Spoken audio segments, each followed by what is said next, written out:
Насаат Кейджи представляет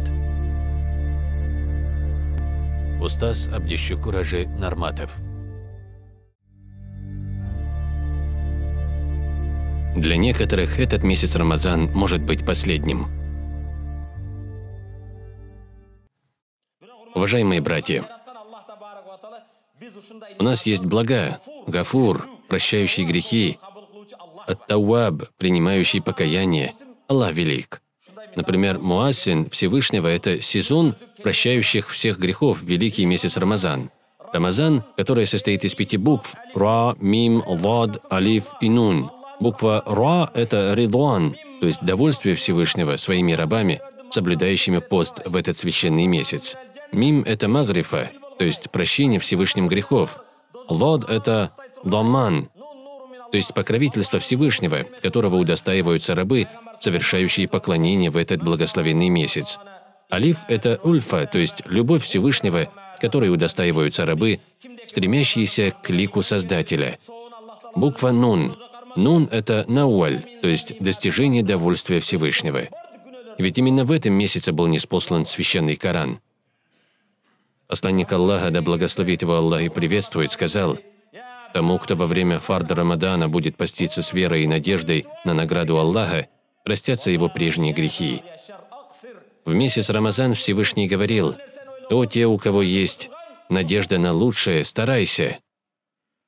О те, которые постоянно думают о плохом, прекратите теперь делать плохое». Когда мы будем делать хорошее, если не в месяц Рамазан? Когда рыбак забрасывает сеть, попавшая в сеть рыба изо всех сил бьется, чтобы выйти оттуда. В году 12 месяцев, и из них целых 11 месяцев шайтан берет тебя в сети свои. Если будешь биться как рыба в сети, то время Рамазан – это тот час, чтобы это сделать. В этом месяце сделанное тобою одно хорошее дело приравнивается к 70 хорошим делам других месяцев. В Рамадан награда за нафиль записывается как за выполнение фарда в любое другое время года, за фард как за 70 фардов в другие месяцы.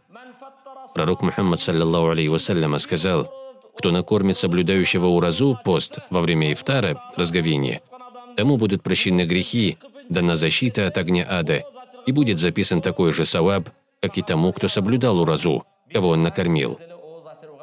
При этом саваб соблюдающего уразу нисколько не уменьшится. Тогда сподвижники спросили: «О посланник Аллаха, алейхиссаляту вассалям, не каждый из нас имеет достаточно средств, чтобы сытно накормить постящегося во время ифтара».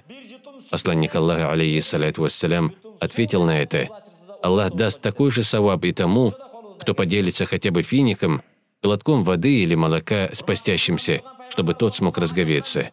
Не обязательно 3 видами салата делать».